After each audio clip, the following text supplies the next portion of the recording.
Hello everyone, good morning সবাইকে। তো কেমন আছো তোমরা সবাই? আশা করি সবাই খুব ভালো আছো। তো আমি আবারও একটা নতুন ভিডিও নিয়ে চলে আসলাম। তো তোমরা দেখতেই পাচ্ছ যে আমি ঝিঙ্গা আর আলু এখানে কেটে রেখে দিয়েছি, ভালো করে ধুয়ে রেখে দিয়েছি। আর এদিকে আমি মাছ হলুদ লবণ মেখে রেখে দিয়েছি। তারপর কড়াইটা আমি আগেই বসিয়ে রেখেছিলাম গ্যাসে। তো কড়াই গরম হয়ে যাওয়ার পর এতে আমি তেল দিয়ে দিয়েছি। তারপর তেলটা একটু গরম করে নিয়ে এর মধ্যে আমি মাছগুলো ভেজে নেব। তো সবগুলো মাছ একসাথে দেব না, আমি অর্ধেক অর্ধেক করে মাছ ভেজে নেব। প্রথমে আমি 3 পিস দিয়ে দিলাম আর 3 পিস পরে ভেজে নেব, কারণ সবগুলো একসাথে দিলে আবার আমার একটু উল্টাতে অসুবিধা হয়, অনেক সময় ভেঙে যায়। তো আমি কম কম করেই ভেজে নিচ্ছি। তো এই যে দেখো, মাছগুলো কিন্তু আমি হালকাই ভেজে নেব আজকে, যেহেতু পাতলা একটা ঝোল করব। তো মাছগুলো একবার এভাবে উল্টে দিলাম, দিয়ে এখন আমি তুলে নেব।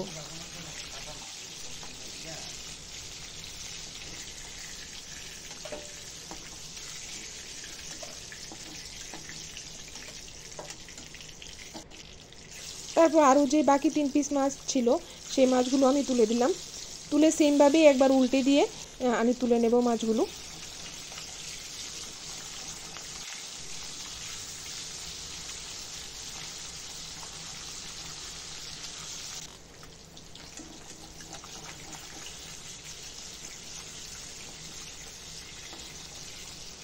তো এই মাছগুলো আমি তুলে নিলাম।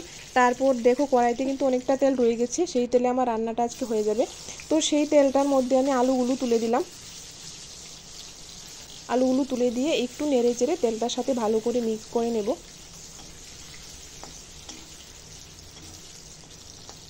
তারপর কিছু সময় আমি ঢাকনা দিয়ে রাখবো, কারণ আলুটা সিদ্ধ হতে একটু সময় লাগবে, তার জন্য আমি একটু ঢাকনা দিয়ে দিয়েছি, একটু নরম হয়ে যাবে এতে।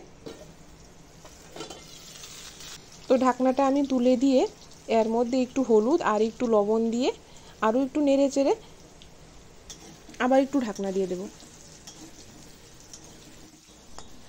তো আলুটা কিন্তু অনেকটাই নরম হয়ে গেছে। তো এভাবেই করতে হবে, কারণ যেহেতু আমি আলুটা আগে দিয়ে দিয়েছি, একসাথে দিইনি। তো এইভাবে ঢাকনা দিয়ে দিয়ে রান্না করতে করতে সবটাই সেদ্ধ হয়ে আসবে, কমপ্লিট হয়ে যাবে।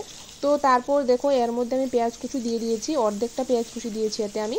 তো ভালো করে নেড়ে চেড়ে নেব। পেঁয়াজটা যখন একটু লাল লাল হয়ে আসবে তখন আমি বাকি মশলাগুলো দিয়ে দেবো।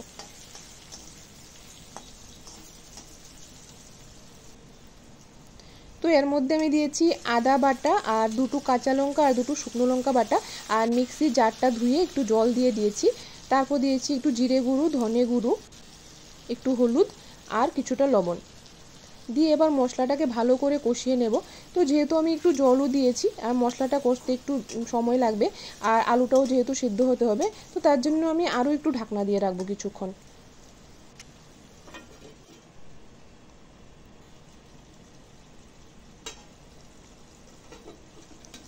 তো ঢাকনাটা তুলে দেখো কীরকম হয়েছে, যে শুকনো শুকনো হয়ে এসেছে, কিন্তু মশলাটাও নিচে লেগে যাচ্ছে।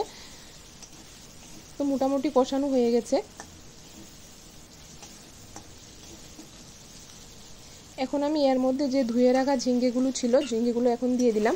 ঝিঙ্গেটা আমি আগে দিইনি, কারণ ঝিঙ্গেগুলো যেহেতু খুব কচি, আগে দিলে এগুলি গলে যেত, তাই আমি পরে দিয়েছি। পরে দিলে কষানোর সময় কিছুটা নরম হয়ে আসবে, তারপর ঝুলের মধ্যে যখন আমি ফুটার জন্য কিছুক্ষণ রাখবো তখন আরও একটু সেদ্ধ হয়ে যাবে। তো এতে কমপ্লিট হয়ে যাবে।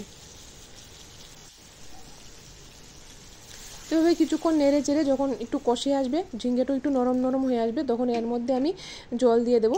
আজকে আমি দিয়েছি গরম জল, গরম জল দিয়েছি। তো এভাবে দিয়ে জল দিয়ে কিছুক্ষণ রাখবো। যখন ফুটা শুরু করবে, ফুটতে ফুটতে যখন ঝিঙ্গেটা সিদ্ধ হয়ে আসবে, আলুগুলো আরও একটু সিদ্ধ হয়ে আসবে, দেখো ঝুলটাও কিন্তু অনেকটা কমে এসেছে। তো এখন আমি এর মধ্যে মাছগুলো তুলে দিয়েছি।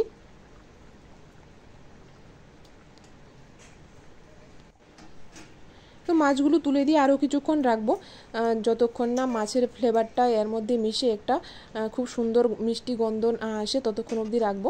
তারপর আমি এর লবণটা একটু চেক করে দেখে নেব, দেখে একটু লবণ দিয়ে তারপর আমি নামিয়ে নেব। আমার তরকারি কিন্তু হয়ে গেছে কমপ্লিট।